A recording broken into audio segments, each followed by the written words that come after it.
بسم اللہ والصلاة والسلام علی رسول اللہ اما بعد فاعوذ باللہ من الشیطان الرجیم بسم اللہ الرحمن الرحیم رب اشرح لی صدری ویسر لی امری واحلل عقدۃ من لسانی یفقهوا قولی رب زدنی علما اللہم فقہنی فی الدین اللہم انفعنا بما علمتنا وعلمنا ما ينفعنا وزدنا علما۔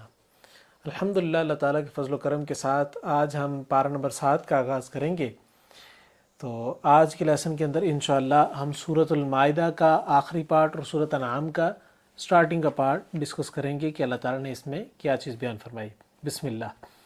اللہ تعالیٰ نے انسان کو سٹارٹنگ کے اندر ہی یہ بات بیان کر دی کہ حلال و حرام یہ صرف اللہ تعالیٰ کے اختیار میں ہے کہ کسی بھی چیز کو حلال قرار دینا، کسی بھی چیز کو حرام قرار دینا۔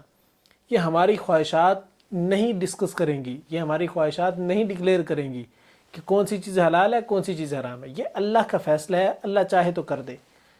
ایون کہ کوئی بھی انسان یعنی کہ رسول اللہ صلی اللہ علیہ وسلم بھی، ایون کہ رسول اللہ صلی اللہ علیہ وسلم کی ذات بھی کسی چیز کو حلال یا حرام کرنے کا اختیار نہیں رکھتے۔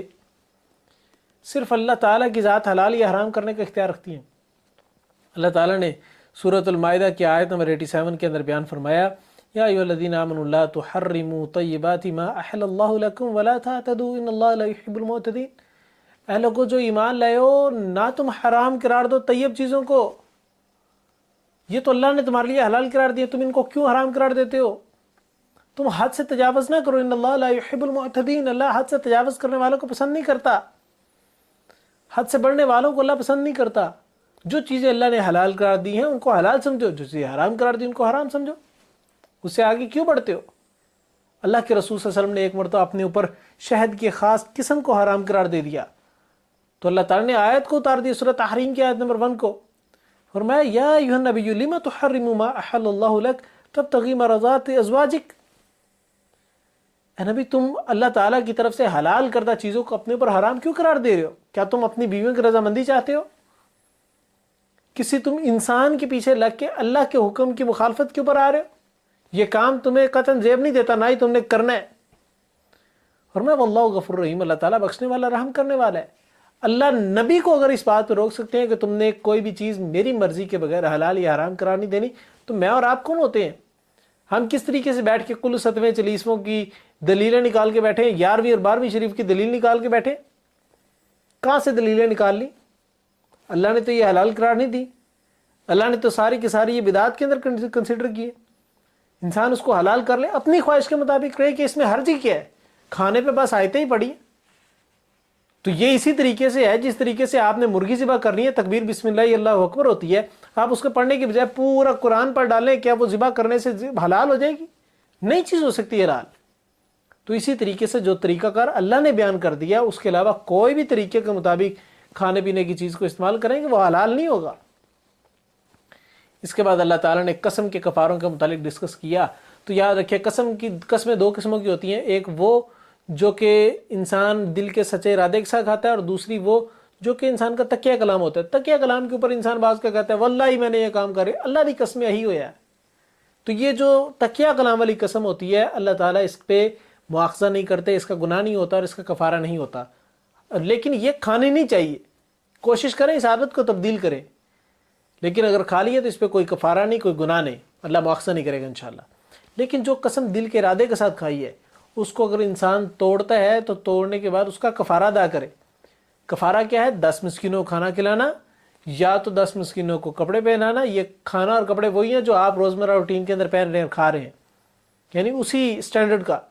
پھر اسی طریقے سے یہ نہیں کر سکتے تو ایک غلام آزاد کر دیں، وہ نہیں کر سکتے 3 لگاتار روزے رکھ لیں۔ تو یہ 4 قسم کے کفارے ہیں قسم کھانے کے، قسم کو توڑنے کے۔ اگر انسان قسم کو توڑتا تو ان کفاروں میں سے کوئی ایک کفارہ ادا کرے گا۔ اس کے بعد اللہ تعالیٰ نے ہر اس چیز کو حرام قرار دیا جو چیز انسان کو انسانیت کے شرف سے اتار دیتی ہے، انسانیت کے مرتبے سے نکال دیتی ہے۔ وہ کیا چیز ہو سکتی ہے؟ وہ انسان کے اوپر شراب بھی ہو سکتی ہے۔ جو شراب انسان پیتا ہے تو انسان نہیں رہتا، اس کے پاس حواس ہی نہیں ہوتے، وہ سمجھ بوجھ نہیں رکھتا کہ ہو کیا رہا ہے، تو لہٰذا شراب اللہ تعالیٰ نے حرام قرار دی۔ اسی طریقے سے جوا ہے، اسی طریقے سے بتوں کی طرف سے نصب کردہ تیر ہے، یعنی بتوں کے لیے خاص قسم کی چیزیں جو منسوب کی جاتی ہیں۔ پیران دیتا ہے، یہ جانور خاص پیروں کے نام پر منسوب ہے، یہ چیزیں اللہ نے حرام قرار دی۔ اسی لیے فال کے تیر، اسی کے ساتھ فال کے تیر اللہ نے حرام قرار دیے۔ یہ کلی جوٹا کرنا، یہ شادی کے موقع پر کبوتر کو اڑانا کہ رائٹ گیا تو ٹھیک ہے، لیفٹ گیا تو ٹھیک نہیں ہوگا، ٹھیک ہے، اس طرح وہ پیسے لے کے یا پیچھے سر کے اوپر وار دینا، سکے پھینک دینا، ٹھیک ہے، یہ اس طریقے کے جتنے معاملات ہیں یہ سارے کے سارے حرام ہیں۔ کوئی چیز کرنی ہے یا نہیں کرنی، اس کے اختیارات، اس کا فیصلہ کرنے پر انسان کوئی فال نکال لے، کوئی ہاں یا نہ والی کوئی چیز نکال لے کہ اگر یہ ہاں ہو گیا تو ٹھیک، نہ ہو گیا تو نہیں کریں گے۔ یہ فرمایا ساری کی ساری چیزیں حرام ہے۔ اللہ تعالیٰ نے آیت نمبر 91 کے اندر بیان، اللہ تعالیٰ نے آیت نمبر 90 کے اندر بیان فرمایا یا ایھا الذین آمنوا انما الخمر والمیسر والانصاب والازلام رجس من عمل الشیطان فاجتنبوه لعلکم تفلحون۔ فرمایا ساری چیزیں حرام ہیں، یہ شیطانی ہتھ کنڈے ہیں، شیطان کی گندی چیزیں ہیں، رجس من عمل الشیطان، یہ گندی چیزیں اور شیطانی اعمال میں سے، فاجتنبوه لعلکم تفلحون، ان سے بچو اگر تم جنت چاہتے ہو، اگر تم فلاح چاہتے ہو۔ اس کے بعد اللہ تعالیٰ نے شیطان کے تمام قسم کے کاموں کے متعلق بیان فرمایا۔ شیطان تم سے چاہتا کیا ہے؟ شیطان انسان سے اصل چاہتا ہی ہے کہ انسان اللہ سے دور ہو جائے، انسان آپس میں لڑ پڑے، اللہ سے دور ہو جائے، اللہ کے ذکر سے دور ہو جائے، نماز کو چھوڑ دے۔ شیطان کا اصل مقصد یہ ہے۔ اللہ نے آیت نمبر 91 کے اندر بیان فرمایا انما یرید الشیطان ان یوقع بینکم العداوۃ والبغضاء فی الخمر والمیسر ویصدکم عن ذکر اللہ وعن الصلاۃ فہل انتم منتہون۔ فرمایا یہ شراب، یہ جوا، ان کے ذریعے شیطان چاہتا ہے تم آپس میں لڑ پڑو، جھگڑ پڑو، بغض رکھو، حسد رکھو، اور تمہیں اللہ کے ذکر سے بھی روکتا ہے، اللہ کی عبادت سے بھی روکتا ہے، اللہ کی یاد بھی اپنے دل میں تازہ کرنے سے روکتا ہے۔ فرمایا یہ کام شیطان کے ہیں، لہٰذا ان سے باز رہو، ان چیزوں کے پیچھے نہیں جانا۔ اس کے بعد اللہ تعالیٰ نے حلال و حرام کی چیزوں کا تذکرہ کیا۔ چونکہ اس سورت کا نام ہی سورت المائدہ ہے، مائدہ کہتے ہی دسترخوان کو ہے، تو اللہ تعالیٰ نے اس سورت کے اندر ڈیٹیل کے اندر ان تمام چیزوں کا تذکرہ کیا جو کہ کھانے پینے کی حلال اور حرام کی کیٹیگری کے اندر آتی۔ فرمایا کہ جب انسان احرام کی حالت کے اندر ہو تو احرام کی حالت کے اندر انسان کے لیے خشکی کے تمام جانور حرام ہے شکار کرنا۔ خشکی سے مراد جو زمین کے اوپر چلنے پھرنے والے، اڑنے والے پرندے جانور ہیں جو حلال تھے لیکن وہ احرام کی حالت میں حرام ہو جاتے ہیں۔ لیکن سمندر کا جانور جو مچھلیاں ہیں جو کھانے پینے والی، وہ ساری کے ساری انسان کے لیے ان کا شکار اللہ تعالیٰ نے حلال قرار دیا۔ اللہ تعالیٰ نے آیت نمبر 95 کے اندر اور 96 کے اندر بیان فرمایا یا ایھا الذین آمنوا لا تقتلوا الصید وانتم حرم۔ جب تم احرام کی حالت میں ہے مومنو، تم احرام کی حالت میں ہو تو تم جو سے خشکی کے جانور کا شکار نہ کرو۔ پھر فرمایا آیت نمبر 96 کے اندر احل لکم صید البحر وطعامہ متاعا لکم وللسیارہ۔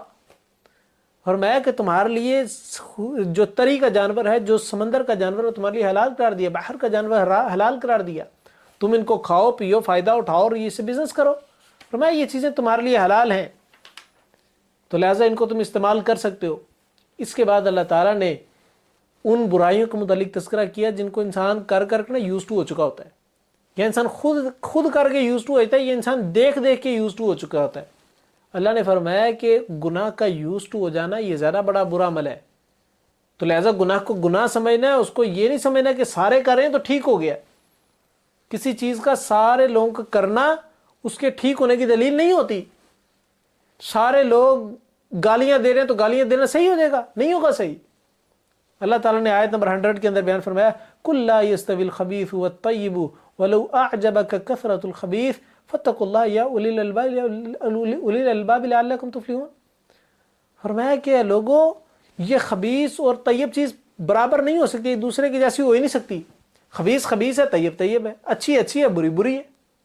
فرمایا آپس میں برابر نہیں ہو سکتے۔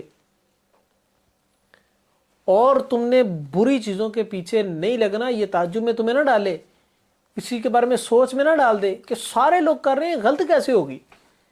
یہ چیز تعجب کے اندر نہ ڈالے تمہیں۔ تم نے اصول پسند رہنا ہے، تم نے فنڈامنٹلسٹ رہنا ہے، فنڈامنٹلز کے اوپر رہنا ہے، بنیادوں کے اوپر رہنا ہے کہ جو چیز اللہ نے کہہ دی ہے وہی حرام ہے۔ اب اس کو چاہے میری سوچ ٹھیک ہے، چاہے معاشرہ ٹھیک ہے، نہیں، کوشش کرے، کہنے سے کوئی فرق نہیں پڑتا، جو اللہ نے کہا ہے وہی ٹھیک ہے۔ یہ اصول انسان کو ذہن کے اندر رکھنا چاہیے۔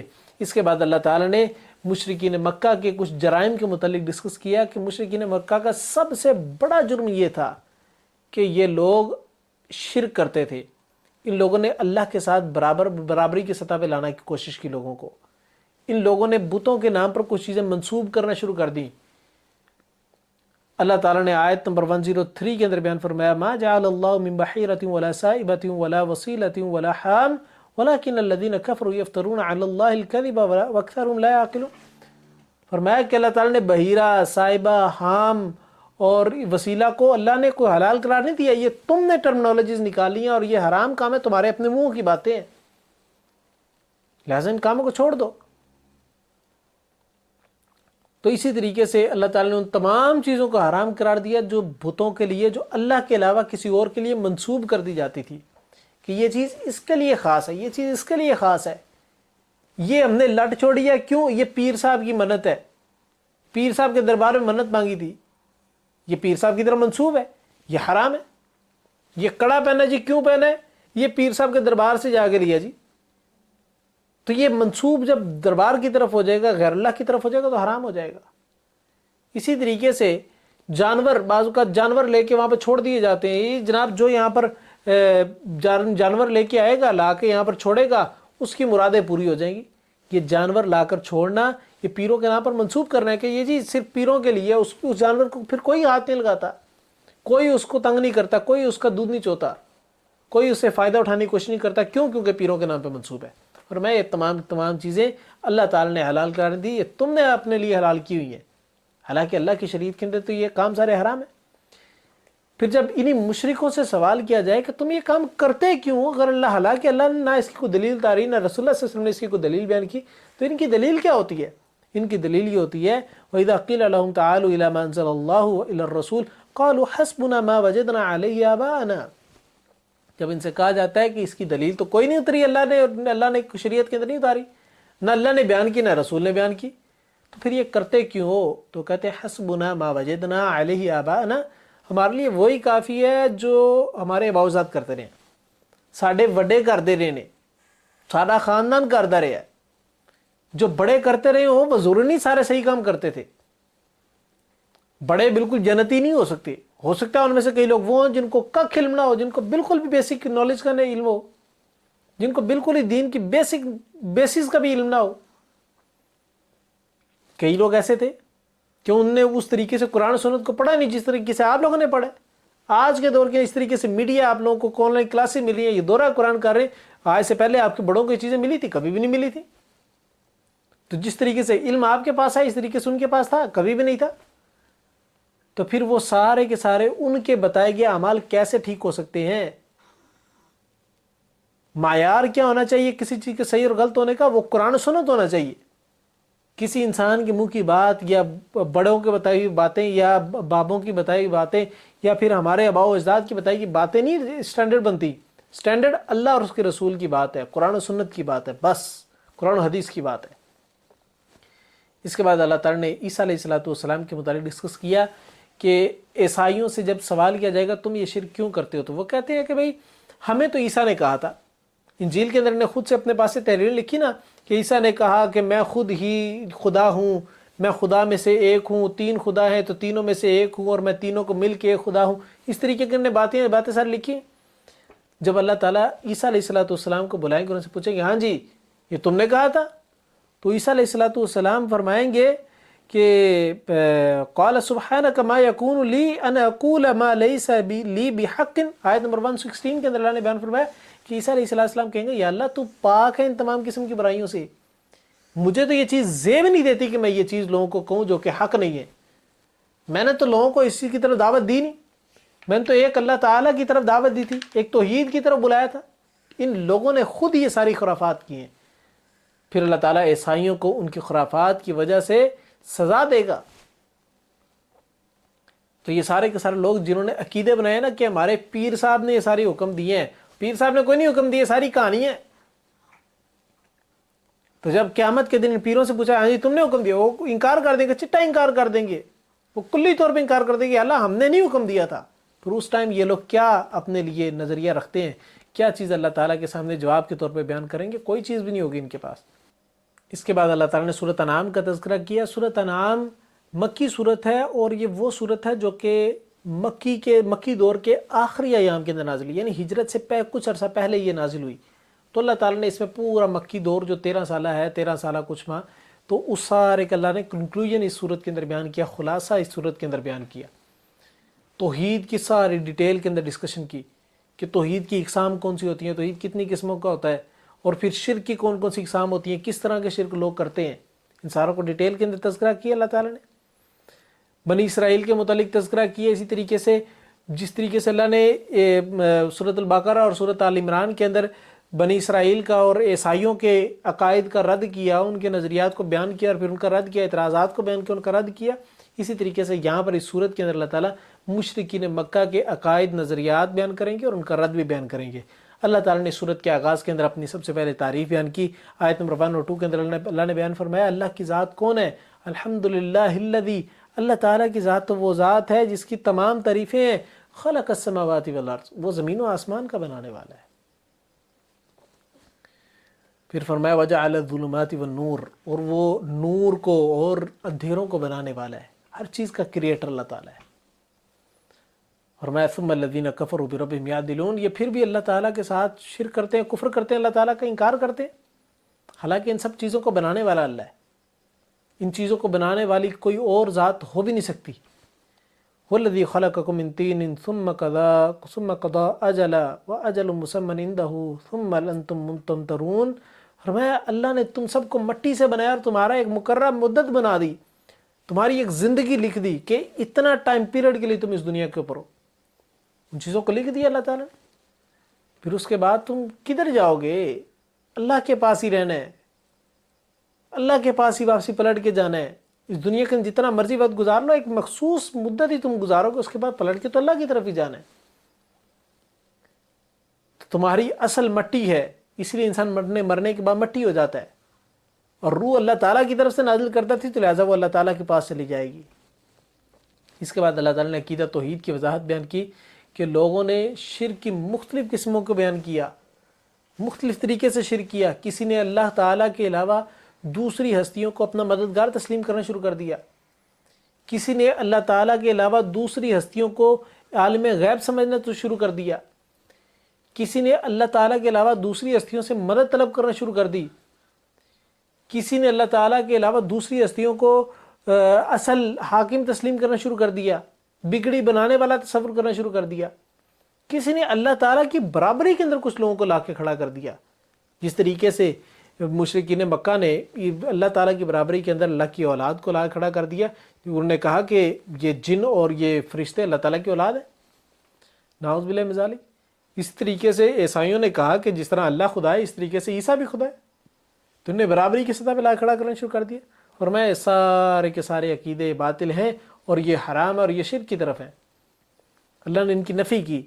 اس کے بعد مشرکین مکہ کے کچھ جرائم کا اللہ تعالیٰ نے تذکرہ کیا، فرمایا کہ ان کے جرائم بڑے سنگین ہیں اور ان کے گناہوں کی وجہ سے اللہ تعالیٰ ان کو جو ہے وہ عذاب سے دوچار کرے گا، اور جب یہ گناہ کرتے جائیں گے، شرک کے اندر جاتے جائیں گے، تو اللہ تعالیٰ ایک وقت آیا کہ ان کو ہلاک کر دے گا، جس طرح پہلی قومیں تھیں۔ پہلی قوموں کے اندر بہت زیادہ طاقتور قومیں تھیں، اور وہ طاقتور قومیں تھیں جن کو اللہ نے وہ صلاحیتیں دی جو کہ کسی اور کو نہیں دی، ایسی طاقتور قومیں تھیں، اور جب انہوں نے شرک کیا تو اللہ تعالیٰ نے ان کو ہلاک کر دیا، اور اس کے بعد ایسی قوموں کو لے کے جنہوں نے شرک نہیں کیا۔ تو اسی طریقے فرمایا کہ تم بھی اگر شرک کرو گے تو تم بھی ہلاک کر دیا جائے گا۔ اللہ نے آیت نمبر 6 کے اندر بیان فرمایا الم یروا کما اہلکنا من قبلہم من قرن مکناہم فی الارض ما لکم نمکن لکم وارسلنا السماء علیہم مدرارا وجعلنا الانہارا تجری من تحتہم فاہلکناہم بذنوبہم وانشأنا من بعدہم قرنا آخرین۔ اللہ نے ان ساری چیزوں کو ڈیٹیل میں بیان کیا کہ اس طرح پہلی قوموں کو جو صلاحیتیں دی تھی اس کے باوجود انہوں نے شرک کیا تو اللہ نے پھر ان سب کو ہلاک کر دیا۔ جب ان کو ہلاک کر دیا تو یہی معاملہ تمہارے ساتھ بھی ہو سکتا ہے، لہذا تم نے بچ کے رہنا ہے۔ اس کے بعد اللہ تعالیٰ نے ایک اور چیز کو بیان کیا کہ یہ لوگ، ان کا ایک جرم یہ بھی ہے کہ قرآن مجید کو اللہ تعالیٰ کی طریقے، اللہ تعالیٰ کی کلام، اللہ کی کتاب نہیں سمجھتے، یہ سمجھتے ہیں کہ جادوئی چیز ہے۔ اللہ تعالیٰ نے قرآن مجید کی آیت نمبر سورۃ الانعام کی آیت نمبر 7 کے اندر بیان فرمایا کہ اگر اللہ تعالیٰ قرآن مجید کو ایک مصحف کی صورت میں نازل کرتا، ریٹن فارم میں نازل کرتا، تو یہ اس کو پکڑتے، ٹچ کرتے اور کہتے کہ یہ تو واضح جادو ہے، یہ تو جادوئی چیز ہے، تو اس چیز کا انکار کر بیٹھتے۔ تو اللہ تعالیٰ نے فرمایا کہ جو لوگ قرآن کو جادو سمجھے وہ کس طریقے سے قرآن سے ہدایت حاصل کر سکتے ہیں۔ اسی طریقے سے ان کا ایک اور جرم یہ ہے کہ یہ سمجھتے ہیں کہ شاید نبی انسان ہو نہیں سکتا، یہ نبی تو انسان نہیں ہونا چاہیے، نبی کو فرشتہ ہونا چاہیے۔ جس طرح ہمارے یہاں سمجھا جاتا ہے نا کہ نبی بشر نہیں ہے، نبی تو نور ہے، نبی فرشتے ہیں، تو یہ نور نہیں ہے، نبی بشر ہی ہے۔ یہ مشرکین مکہ کا عقیدہ تھا، کہ تصور تھا کہ رسول جو ان سے ہے یہ کوئی عام انسان نہیں ہونا چاہیے، تو کوئی نور ہونا چاہیے، کوئی بشر نہیں ہونا چاہیے، کوئی فرشتہ ہونا چاہیے، یا فرشتہ نہیں ہے تو کم از کم اس کے 7 فرشتے ہونے چاہیے جو آ کے گواہی دیں، ہم سب کو بتائیں کہ بھئی جی یہ اللہ کا رسول ہے، تو لہذا اس کی پیروی کرو۔ فرمایا یہ چیزیں نہیں ہونی چاہیے تھی، یہ چیزیں ہو نہیں سکتی۔ اگر یہ اللہ کے رسول صلی اللہ علیہ وسلم کو نور بنایا جاتا یا فرشتہ بنایا جاتا تو تم اس کا انکار کر دیتے، تم کہتے کہ یہ تو فرشتہ ہے، یہ تو فرشتہ، یہ انسان ہے ہی نہیں۔ فرشتہ ہماری کیفیت کو کیا جانے، ہماری مجبوریوں کو کیا جانے، اس طرح کا اعتراض کر دیتے تم۔ اور اگر ساتھ ہم فرشتے اتاریں تو ہمارا تو قانون یہ ہے کہ جب نبی کے ساتھ فرشتے آتے ہیں تو آ کر فیصلہ کرتے ہیں۔ فرشتوں کے نازل ہونے کا مقصد ہی کسی قوم کا فیصلہ کرنا ہوتا ہے، عذاب نازل کرنا ہوتا ہے، تباہ و بربادی کرنا ہوتا ہے۔ تو لہٰذا اللہ تعالیٰ نے ان کے ساتھ فرشتوں کو نہیں اتارا۔ اسی طریقے سے ان کا ایک جرم یہ ہے کہ یہ نبیوں کا مذاق اڑاتے ہیں، نبی کی ہر اس بات کا مذاق اڑاتے ہیں جو نبی بیان کرتے ہیں۔ جن میں سے ایک بات یہ ہے کہ نبیوں نے کہا کہ تم نافرمانی کرو گے عذاب آئے گا، تو انہوں نے اس پہ مذاق اڑایا اور کہا کہ کون سا عذاب۔ جب انہوں نے عذاب کا مذاق اڑایا تو وہی ان کا مذاق ان کے لیے گلے کا توق بن گیا اور اسی عذاب نے آ کے گھیر لیا۔ اللہ تعالیٰ نے آیت نمبر 10 کے اندر بیان فرمایا وَلَقَدِ اسْتُهْزِئَ بِرُسُلٍ مِّن قَبْلِكَ فَحَاقَ بِالَّذِينَ سَخِرُوا مِنْهُمْ مَا كَانُوا بِهِ يَسْتَهْزِئُونَ، اور بلا شبہ یقیناً تو اس سے پہلے کئی رسولوں کا مذاق اڑایا گیا تو ان لوگوں کو جنہوں نے ان میں سے مذاق اڑایا تھا اسی چیز نے گھیر لیا جس کا وہ مذاق اڑاتے تھے۔ اس کے بعد ایک اور جرم مشرکین مکہ کا وہ یہ کہ یہ آخرت کا بھی انکار کرتے، کہتے ہیں مر گئے، مٹی ہو گئے، ختم ہو گئے، اب دوبارہ زندہ نہیں ہونا، آخرت نہیں آنی، کوئی فیصلے فوصلے نہیں ہونے۔ تو اللہ تعالیٰ نے آیت نمبر 27 کے اندر بیان فرمایا وَلَوْ تَرَىٰ إِذْ وُقِفُوا عَلَى النَّارِ فَقَالُوا يَا لَيْتَنَا نُرَدُّ وَلَا نُكَذِّبَ بِآيَاتِ رَبِّنَا وَنَكُونَ مِنَ الْمُؤْمِنِينَ۔ فرمایا کہ جب یہ قیامت والے دن عذاب کو دیکھیں گے، آخرت کو دیکھیں گے، جہنم کو دیکھیں گے تو کہیں کہ ہمیں کاش ایک مرتبہ لٹا دے، ہم پکے سچے مومن بن جائیں گے، ہم کسی بات کا انکار نہیں کریں گے، ہم آخرت کے دن پہ یقین رکھیں گے۔ یعنی ان کا عقیدہ وہی ہے، جو چیز نظر آ رہی وہی حقیقت ہے، جو چیز نظر نہیں آ رہی اس کا انکار کر دیا۔ کسی چیز کا نظر نہ آنا اس کی عدم موجودگی کی دلیل نہیں ہوتی۔ کئی چیزیں جو نظر نہیں آتی لیکن موجود ہیں اور اس کا ہمیں یقین بھی ہے۔ جس طریقے آکسیجن ہے، کسی نے دیکھی آکسیجن لیکن اس کا یقین کرتے ہیں، اس کو تسلیم کرتے ہیں۔ کیوں؟ کیونکہ بس یہ کہہ دیا گیا ہمیں، سائنس نے کہہ دیا، سائنس کے علاقے کوئی وقت نہیں ہے قرآن کے مقابلے میں، لیکن جو بات قرآن کہہ دے اس کے بارے میں سوچتے ہیں کہ یہ پتہ نہیں سچ ہے کہ نہیں ہے، سائنس کہہ دے تو اس پہ یقین کر لیتے ہیں۔ یہ کیسا دوگلا قسم کا رویہ ہمارا۔ تو آگے اللہ تعالیٰ نے رسول اللہ صلی اللہ علیہ وسلم کو تسلی دی وہ اس بات پہ کہ پہلے نبی جب دین کی دعوت دیتے تھے تو ان پہ مشکلات آتی تھیں، لوگوں کی طرف سے آزمائشیں آتی تھیں، لوگ جو ان سے ہے وہ نبیوں کو تنگ کرتے تھے، مذاق اڑاتے تھے، گستاخیاں کرتے تھے اور بعض اوقات قتل کرنے کے در تک آ جاتے تھے۔ تو اے رسول، اس طرح پہلے نبیوں نے صبر کیا، برداشت کیا، حوصلہ کیا، اس طریقے سے آپ نے بھی یہی معاملہ کرنا ہے۔ آیت نمبر 34 کے اندر اللہ تعالیٰ نے بیان فرمایا وَلَقَدْ كُذِّبَتْ رُسُلٌ مِّن قَبْلِكَ فَصَبَرُوا عَلَىٰ مَا كُذِّبُوا وَأُوذُوا حَتَّىٰ آتَاهُمْ نَصْرُنَا وَلَا مُبَدِّلَ لِكَلِمَاتِ اللَّهِ وَلَقَدْ جَاءَكَ مِن نَبَإِ الْمُرْسَلِينَ، اور بلا شبہ یقیناً تجھ سے پہلے کئی رسول جھٹلائے گئے تو انہوں نے اس پر صبر کیا کہ وہ جھٹلائے گئے اور ایذا دیے گئے، یہاں تک کہ ان کے پاس ہماری مدد آ گئی اور کوئی اللہ کی باتوں کو بدلنے والا نہیں، اور بلا شبہ یقیناً تیرے پاس ان رسولوں کی کچھ خبریں آئی ہیں۔ اور ہمیں پچھلے نبیوں پر یہ ساری چیزیں آئی تھیں، مشکلات آئی تھی، تکلیفیں ملی تھیں، ان کو اظہار آسانی کی گئی تھی، سارے ان سے معاملات ہوئے تھے، لیکن انہوں نے صبر کیا۔ تو رسول آپ نے بھی صبر کرنا ہے، آپ نے بھی تکلیف کو برداشت کرنا ہے۔ اسی کے بعد اللہ تعالیٰ نے آیت نمبر 44 کے اندر بیان فرمایا کہ دنیا کے اندر بعض اوقات اللہ تعالیٰ کچھ لوگوں کو مال کی فراوانی دے دیتے ہیں، بڑی آسانیاں ہوتی ہیں، تو وہ شاید اس زوم کے اندر آ جاتے ہیں کہ ہمارے لیے آسانیاں جو تھی وہ اسی لیے ہیں کہ اللہ ہم سے راضی ہے۔ کہ فلم انڈسٹری کے جتنے لوگ ہیں وہ کہتے ہیں کہ بس یہ اللہ کا بڑا فضل ہے کہ میری یہ مووی ہٹ ہو گئی ہے، اللہ نبی کے واسطے میرے اس گانے کو ہٹ کرنا ہے۔ یہ کیسا دوگلا قسم کا رویہ ہے۔ اللہ نے فرمایا کہ یہ دنیا کے اندر کسی مال کی فراوانی میں ہو جانا یہ اللہ کی رضامندی کی دلیل نہیں ہے، یہ اللہ کی طرف سے ڈیل ہے جو اللہ دے رہا ہوتا ہے حجت تمام کرنے کے لیے۔ آیت نمبر 44 کے اندر بیان فرمایا فَلَمَّا نَسُوا مَا ذُكِّرُوا بِهِ فَتَحْنَا عَلَيْهِمْ أَبْوَابَ كُلِّ شَيْءٍ حَتَّى إِذَا فَرِحُوا بِمَا أُوتُوا أَخَذْنَاهُمْ بَغْتَةً فَإِذَا هُمْ مُبْلِسُونَ۔ اللہ نے فرمایا جو اللہ ان کو چیزوں کی فراوانی کر رہا ہے ان کے لیے، یہ اللہ کی رضامندی کی دلیل نہیں ہے، اللہ ان کو ڈھیل دے رہا ہے، آزما رہا ہے۔ جب اللہ ان کو پکڑے گا تو اتنا شدید پکڑے گا کہ ان کے لیے نکلنے کا راستہ نہیں بچے گا، اور اللہ ان کو اچانک پکڑ لے گا۔ یہ اپنی غفلت کے معاملات کے اندر لگے ہوں گے اور اللہ تعالیٰ ان کو پکڑ لے گا۔ اس ٹائم انسان کدھر جائے گا، کیسے بچ سکے گا اللہ کی پکڑ سے؟ اس کے بعد اللہ تعالیٰ نے آیت نمبر 65 کے اندر دنیا میں عذاب الہی کی کچھ صورتوں کو بیان کیا کہ کس طریقے سے دنیا کے اندر اللہ تعالیٰ کا عذاب آتا ہے۔ اللہ کا عذاب اوپر سے بھی آتا ہے، نیچے سے بھی آتا ہے، دائیں بائیں ہر طرف سے اللہ تعالیٰ کا عذاب نازل ہو سکتا ہے۔ اللہ تعالیٰ نے فرمایا قُلْ هُوَ الْقَادِرُ عَلَىٰ أَن يَبْعَثَ عَلَيْكُمْ عَذَابًا مِّن فَوْقِكُمْ أَوْ مِن تَحْتِ أَرْجُلِكُمْ أَوْ يَلْبِسَكُمْ شِيَعًا وَيُذِيقَ بَعْضَكُمْ بَأْسَ بَعْضٍ انظر کیف نصرف الآیات لعلہم یفقہون۔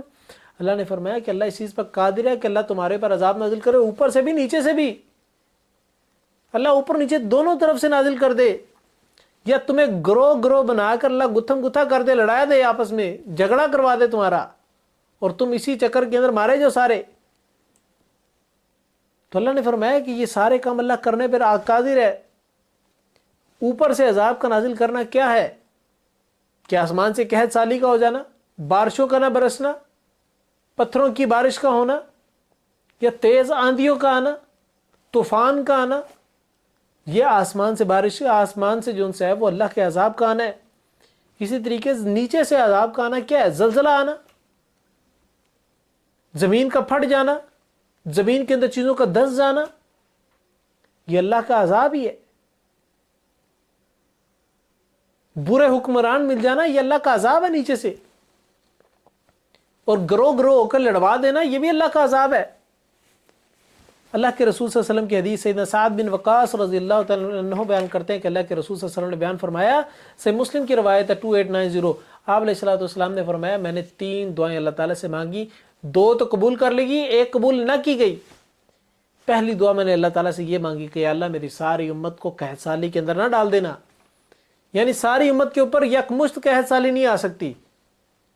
پھر دوسری دعا یہ بیان فرمائی کہ میں نے اللہ تعالیٰ سے دعا کی یا اللہ میری پوری کی پوری امت کو غرق نہ کر دینا، تو اللہ نے یہ 2 دعائیں میری قبول کر لی۔ فرمایا تیسری دعا میں نے اللہ تعالیٰ سے کی یا اللہ میری امت کے اندر اختلافات اور فساد اور دنگے نہ کروانا، تو اللہ تعالیٰ نے میری اس دعا کو قبول نہیں کیا۔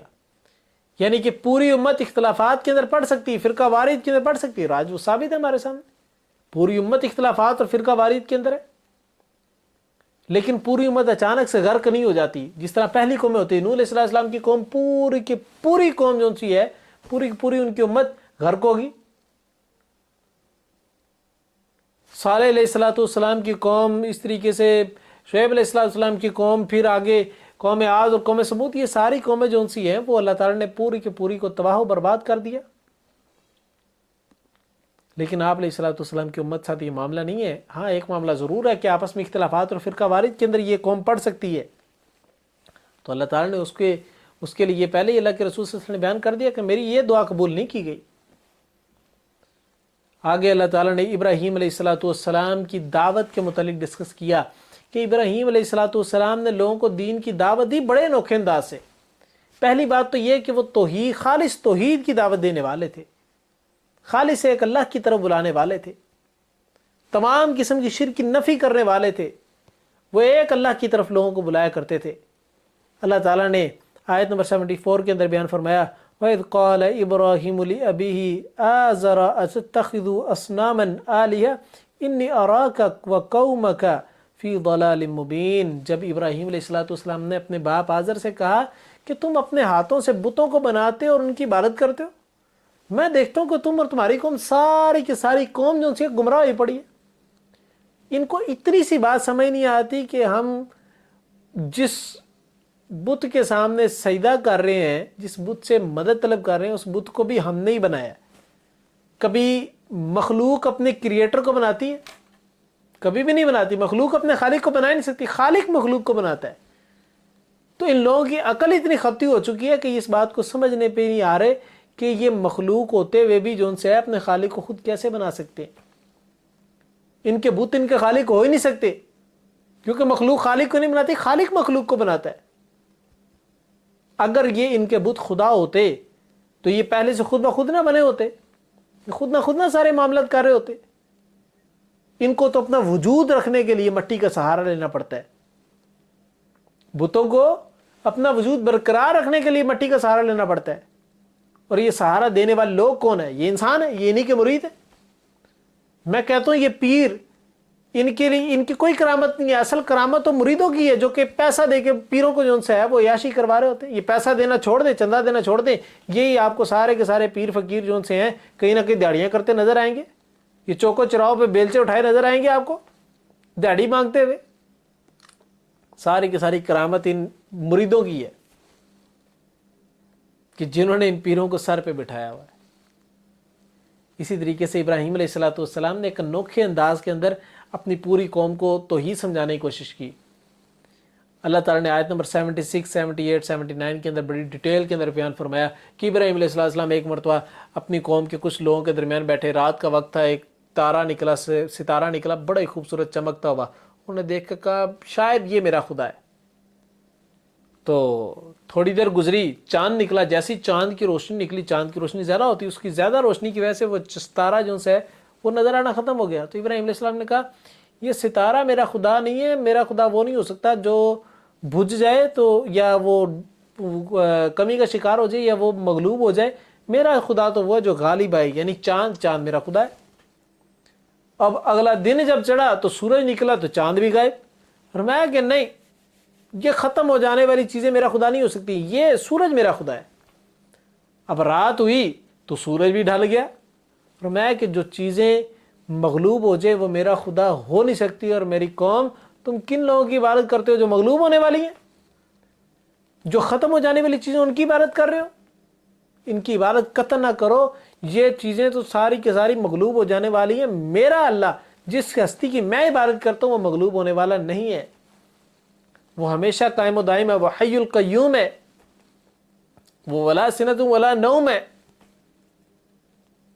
اس بات کا ابراہیم علیہ السلام نے اظہار کیا تو اللہ تعالیٰ نے جو ان سے ہے وہ قریش مکہ کو یہ جو منصب جو ان سے تھا یہ کیوں نہیں دیا؟ اللہ تعالیٰ نے جو ان سے ہے وہ آیت نمبر 89 کے درمیان فرمایا اولئک الذین آتیناہم الکتاب والحکم والنبوۃ فإن یکفر بها هؤلاء فقد وکلنا بها قوما لیسوا بها بکافرین۔ فرمایا یہی وہ لوگ ہیں جنہیں ہم نے کتاب اور حکم اور نبوت عطا کی، پھر اگر یہ لوگ ان باتوں کا انکار کریں تو ہم نے ان کے لیے ایسے لوگ مقرر کیے ہیں جو کسی صورت ان کا انکار کرنے والے نہیں ہیں۔ اللہ نے فرمایا یہ منصب ہم نے تمہیں دیا ہے، اس کو سنبھال کے رکھو۔ یہ امتی ہونے کا منصب، یہ رسول اللہ صلی اللہ علیہ وسلم کی امتی ہونے کا منصب، یہ سنبھال کے رکھو۔ قریش مکہ جو ان سے تھے، مکہ کے لوگ جو ان سے تھے، یہ سیدنا اسماعیل علیہ السلام کی نسل میں سے تھے۔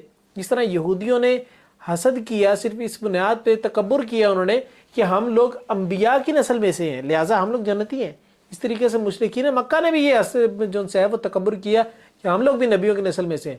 اللہ نے فرمایا یہ ٹائٹل جو اللہ نے دیا ہوا تھا یہ اللہ تم سے چھین بھی سکتا ہے، تم اللہ کی نافرمانی کرو گے تو یہ ٹائٹل چھن جائے گا اور ختم ہو جائے گا ٹائٹل، اور کسی ایسی قوم کی طرف چلا جائے گا جو قوم اللہ کی نافرمانی کرنے والی نہ ہوگی۔ یعنی معلوم یہ ہوا کہ اسماعیل علیہ السلام کی نسل میں سے ہونا یا نبیوں کے اولاد بننا یہ کوئی بڑا وہ منصب نہیں ہے، یہ تو منصب اسی کو ملے گا جو بندہ اللہ اور اس کے رسول کی فرما برداری کرنے والا ہوگا۔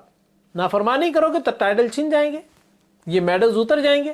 فوج میں بھی یہی قانون ہوتا ہے نا، کیونکہ فوجی اپنے جن سے ہے نا وہ فوجی اصولوں کی مخالفت کرے گا تو اس کی وردی اتار لی جاتی ہے، اس سے بیچ چھین لیے جاتے ہیں۔